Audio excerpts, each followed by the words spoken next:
My mom wants us to split if you can't give her a grandchild. Alright, sure, but I'm pregnant though. Huh? I'm Anna, a housewife in her 30s. I live with my husband, a salaried employee. I met my husband when I was working at a food-related company. I fell for his occasional charming smile during our many business discussions, so I asked him out myself. When I asked him out, he said, "Sorry, I'm happy, but I have a girlfriend," and rejected me. But 1 month later, he asked me out saying, "I broke up with her. Can we start dating?" Apparently, he became conscious of me since I confessed to him, and his girlfriend, sensing something odd about his behavior, asked, "Are you into someone else?"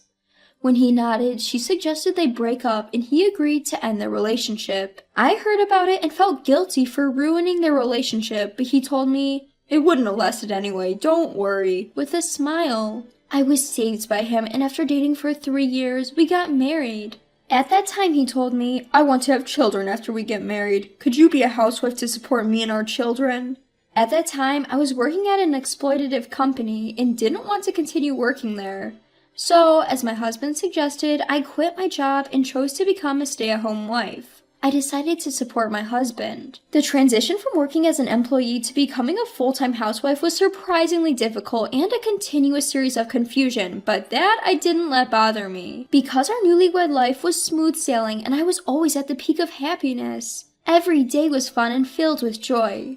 And not having any in-law issues was a big deal for me. My husband's parents' home is a 10-minute walk from our apartment. When I found out, I thought they might frequently visit and give me a hard time, but that fear was unfounded. My in-laws were very kind people, and they would come all the way to our house to teach me patiently and kindly even when I just had a little question. They never complained to me for not being able to conceive a child soon, and even said, "I love you more than any grandchild. I've always wanted a daughter because there are only men in our house except for me. Please let me love you like a real daughter from now on." I loved my mother-in-law for that, and I trusted my father-in-law, who was a man of few words but very reliable.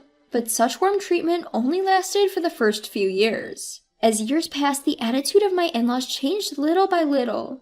My father-in-law became even quieter, and my mother-in-law had changed so much that I doubted if she had a double personality. No, this might be the real mother-in-law. To give you an idea of how much she changed, would it be easy to understand if I said she went from plus 100 to minus 100? At this point, my mother-in-law had become rather tough on me. Because we live nearby, she frequently pops by our house, and when my husband isn't around, she nags at me. Over and over, she pressures me to have a child soon, saying, "I want to see my grandchild already, and that's your duty as a wife." Not too long ago, she was telling me that children are gifts from heaven, and that they come naturally when the time is right, so there's no need to rush. Moreover, my mother-in-law compares us to other families, saying, "I heard the family next door just had a baby, and the lady next door is pregnant too." This has added even more pressure on me.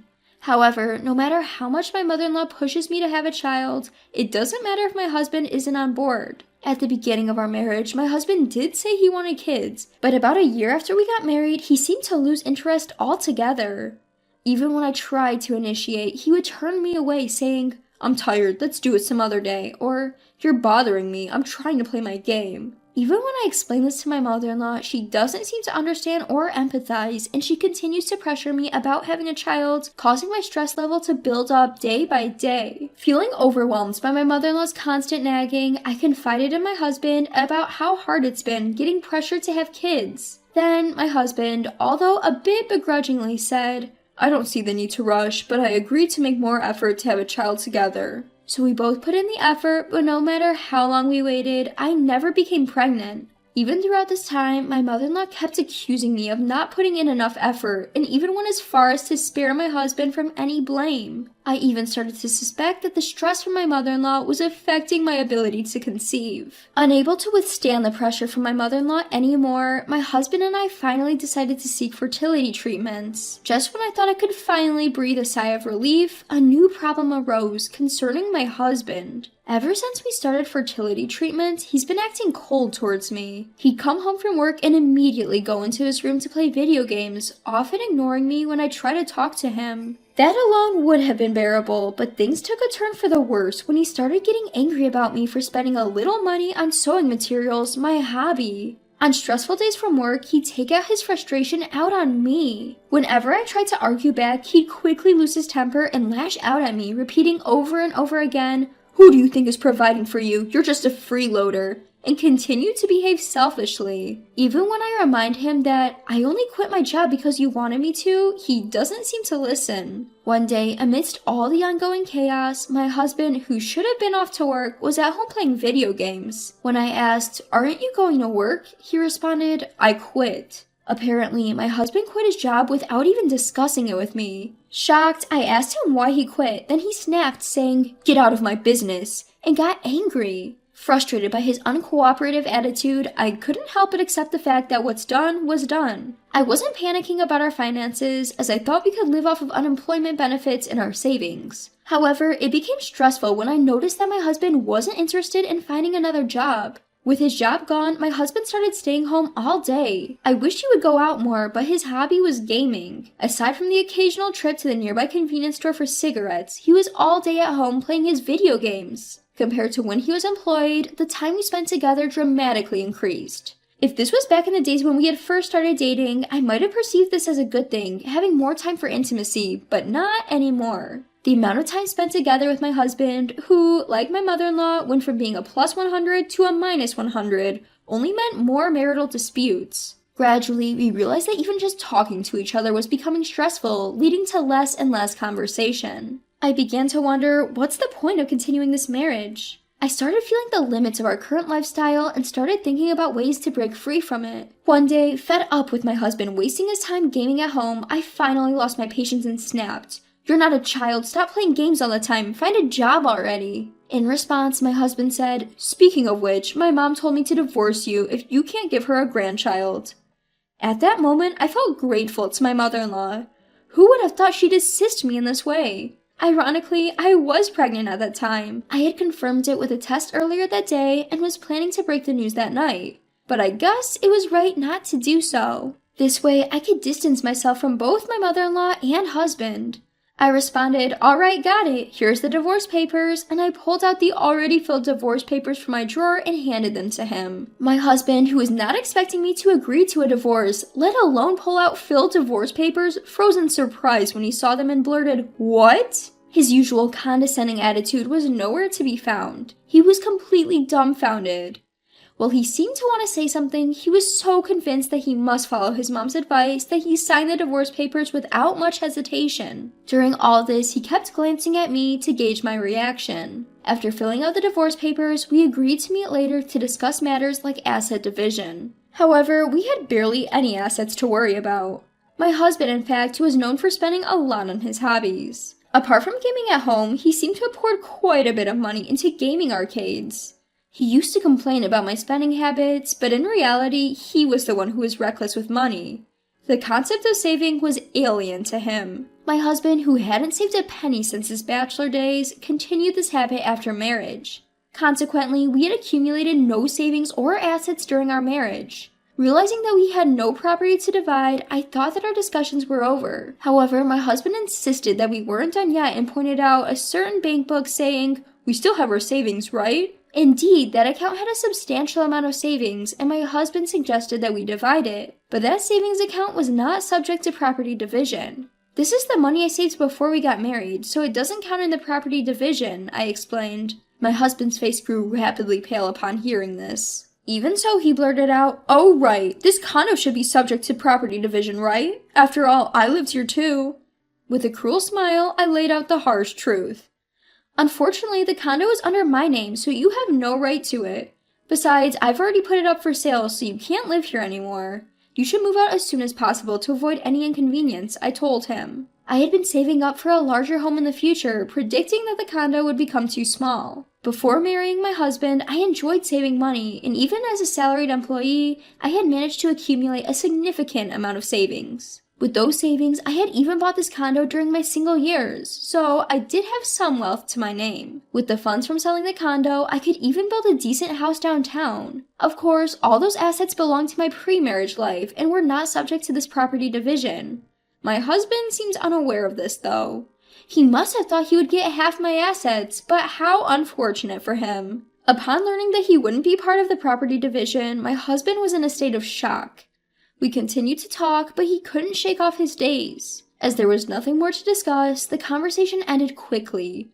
We then submitted the divorce papers to the authorities. Our divorce was finalized without any trouble. A few months later, I moved back to my parents' house and, with their support, safely gave birth to a baby. It was a healthy baby boy. I named him Richard, a strong name with ambition.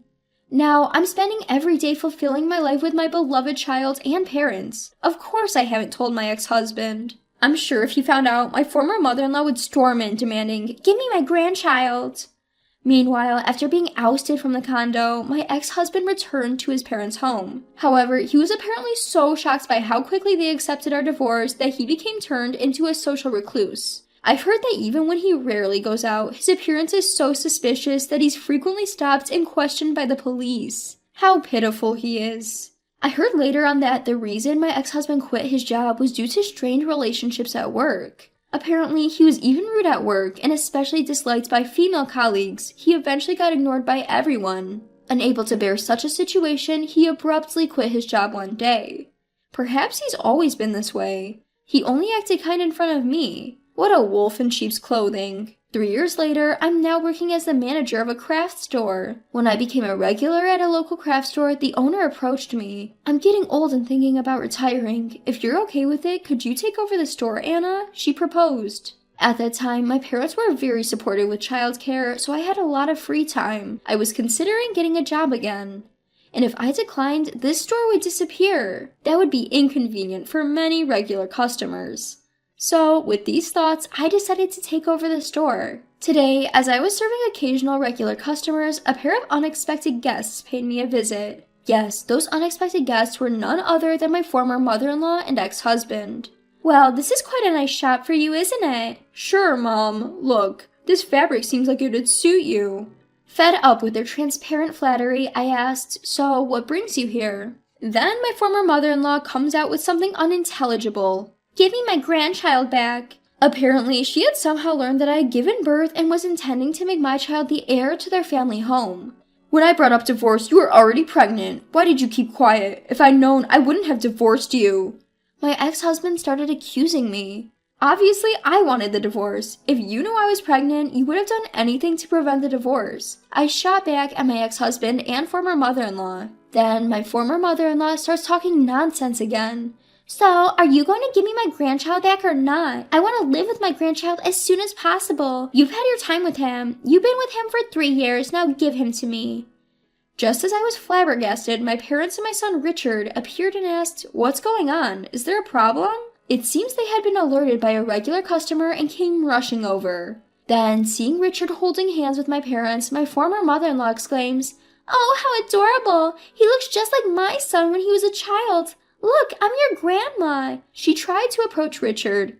I tried to stop her, but it turned out I didn't have to. Richard proclaimed, "I only have one grandma," and clung to my mother. "So, given the circumstances, perhaps it's best you leave," my mother suggested to my former mother-in-law. "Never mind that, just hand over the kid to my mom." My ex-husband tried to forcefully snatch Richard away from my parents. I stepped in front of my ex-husband to protect Richard, but being much less physically imposing, I was easily brushed aside. "Richard, watch out!"